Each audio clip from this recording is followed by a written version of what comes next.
घने जंगलों के पास एक डाबरी नाम का छोटा सा गांव था। उस गांव के पीछे एक बहुत बड़ा और घना जंगल था। बस उसी जंगल के बीचों बीच एक और दुनिया थी। वो थी भूतों और चुड़ैलों की दुनिया।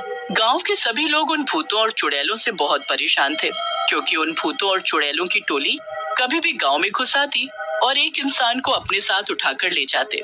हम कब तक ऐसे ही हाथ पर हाथ रखकर बैठे रहेंगे? कुछ तो करना होगा हम सबको मिलकर, नहीं तो इस गांव में एक भी इंसान नहीं बचेगा।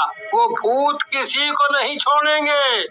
वो भूत और साथ में चुड़ैल भी, वो एक टोली बनाकर आते हैं और गांव में घुस जाते हैं। उनका सामना हम तो क्या कोई भी नहीं कर सकता। देखा था ना कल क्या हुआ था? शंकर ने उन भूतों से भिड़ने की कोशिश की और वो भूत उसे ही उठा ले गए। वो भूत मेरे पति को उठा कर ले गए। वो भूत मेरे पति को मार डालेंगे। उन्हें बचा लो कोई तो। अब मैं उनके बिना कैसे जीऊंगी? अरे कोई तो बचा लो उन्हें। मीना अपने आप को संभालो।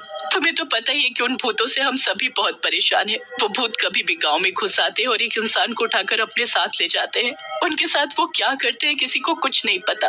गांव के सभी लोग आपस में बात कर ही रहे होते हैं कि तभी वहाँ एक बूढ़ी चुड़ैल आती है। वो देखो चुड़ैल, ये चुड़ैल हमें घूर कर देख रही है। शायद ये अब हम सबको खा जाएगी। डरो मत तुम सब मुझसे।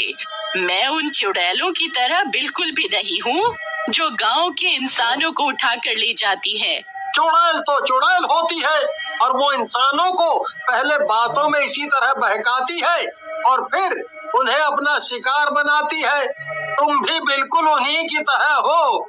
नहीं, मेरा विश्वास करो, मैं उन जैसी बिल्कुल भी नहीं हूँ। मेरा नाम कावेरी है। मुझे मरने के बाद मुक्ति नहीं मिली और मैं इसी तरह सालों से चुड़ैल बनकर भटक रही हूँ। शायद ऊपर वाले ने मुझे तुम्हारे लिए ही भेजा है, तुम सबकी मदद करने। तुम तो चुड़ैल हो। तुम चुड़ैल होकर हमारी मदद कैसे कर सकती हो? क्या तुम हमारे गांव की औरतों के सभी पतियों को भूतों के पास से वापस ला सकती हो? मैं उन्हें नहीं ला सकती, क्योंकि वो अब इस दुनिया में नहीं है। पर मैं तुम सबको उन भूतों चुड़ैलों की टोली से बचाने की पूरी कोशिश करूंगी। गांव से निकलकर चुड़ैल भूतों और चुड़ैलों की दुनिया में पहुंच जाती है।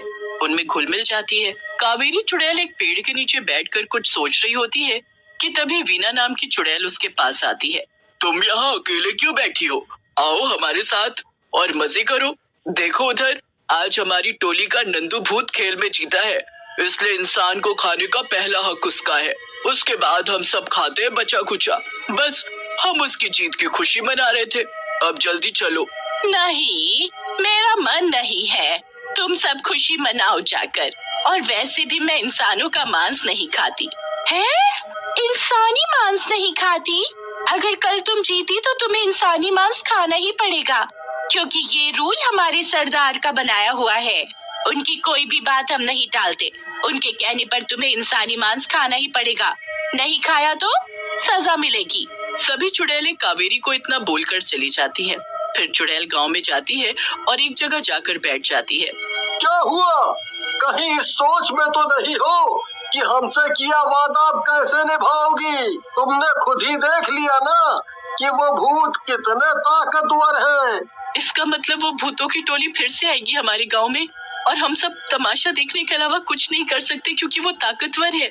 हमें ताकत का नहीं, दिमाग का इस्तेमाल करना है, जिससे कि लाठी भी ना टूटे और सांप भी मर जाए।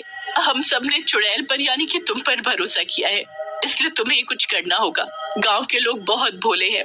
वो अपने परिवार को पहले बचाएंगे, चाहे उन्हें खुद को उन भूतों के हवाले करना पड़े। गांव के सभी लोग एक ही जगह इकट्ठे होकर चुड़ैल से बातें कर ही रहे थे कि तभी वहाँ भूतों और चुड़ैलों की टोली आ जाती है। तुमने हमें धोखा दिया। हमारी तरफ होकर इन गांव के लोगों की मदद करने चली। इसकी सजा तुम्हें जरूर मिलेगी। हाँ, मैं इन गांव वालों के साथ हूँ और इनकी मदद के लिए ही आई हूँ। मैं इन्हें कुछ नहीं होने दूंगी।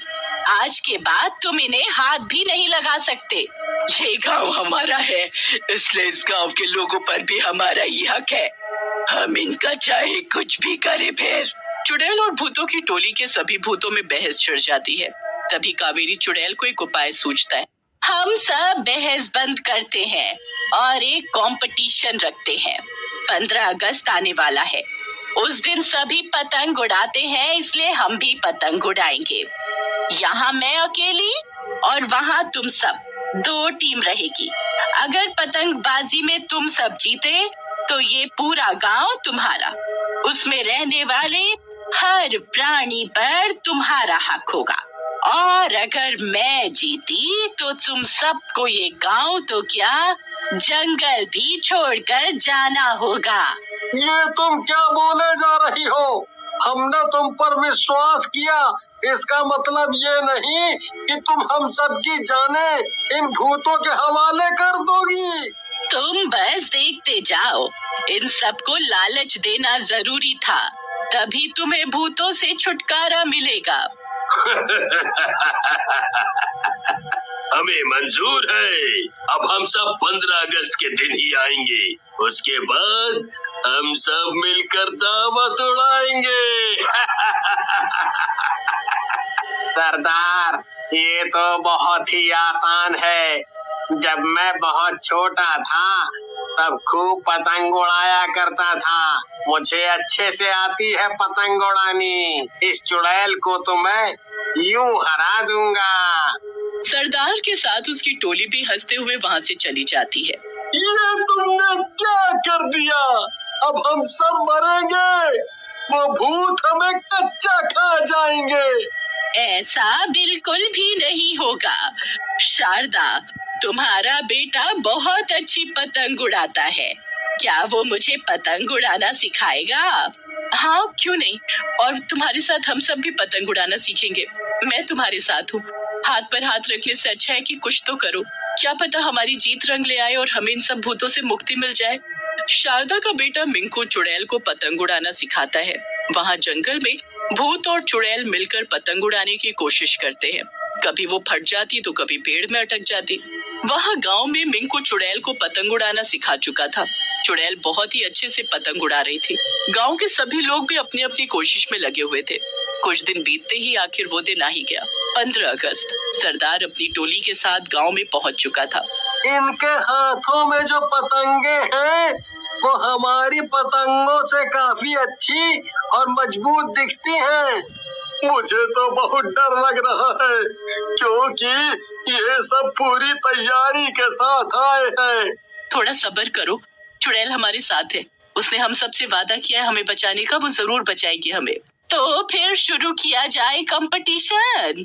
ये तो बाद में पता चलेगा कि कौन जीतेगा।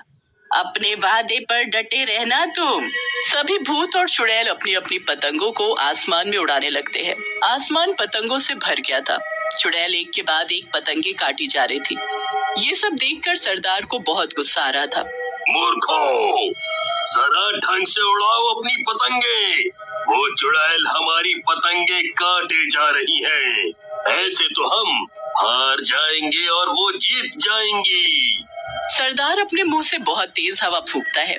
हवा के कारण चुड़ैल की पतंग दूसरी दिशा में चली जाती है और एक पेड़ पर अटक जाती है। ये क्या? हवा का रुख तो इस तरफ है, फिर मेरी पतंग गलत दिशा में कैसे जा सकती है? कहीं इसमें इनकी कोई बेईमानी तो नहीं? हाँ, मैंने देखा वो बड़े वाले भूत ने फूंक मारकर हमारी पतंग को पेड़ में अटकाया है। अच्छा, तो ये बात है। इन्हें तो मैं बताती हूँ अभी। तभी चुड़ैल को अपनी चुड़ैल सहेलियों का ध्यान आता है जो उसी पेड़ पर रहती थी। चुड़ैल उन सभी को याद करती है। वो सभी चुड़ैल उसके सामने प्रकट हो जाती हैं, पर उसके अलावा किसी को दिखाई नहीं देता। मैं बहुत बड़ी दुविधा में फंसी हुई हूँ। क्या तुम सब मुझे जिताने में मेरी मदद कर सकती हो? हाँ, क्यों नहीं, ये तो बहुत ही आसान है। 3 चुड़ैल हवा में घुल जाती है और पतंग की ताकत बन जाती है। तभी पतंग आसानी से पेड़ से उतर जाती है। उसके बाद चाकू की तेज धार की तरह पतंग सरदार के सभी भूतों की पतंग एक के बाद एक काट डालती है। ऊपर आसमान में बस एक ही पतंग लहरा रही थी, वो थी चुड़ैल की पतंग। पूरा गांव चुड़ैल की जीत पर तालियां बजा रहा था और सभी बहुत खुश थे। सरदार, मैं जीत गई। अब तुम अपना वादा पूरा करो। ये गांव और जंगल छोड़कर तुम सबको यहाँ से अभी जाना होगा। अब तुम सब आजाद हो। वो भूत तुम्हारा अब कुछ नहीं बिगाड़ सकते। मेरा काम पूरा हुआ, इसलिए मुझे अब जाना होगा। चुड़ैल अपनी सहेलियों को धन्यवाद करती है और वहाँ से चली जाती है। मेरी वीडियो सबसे पहले देखने के लिए सब्सक्राइब करें धर्मेश स्टोरेज टीवी को।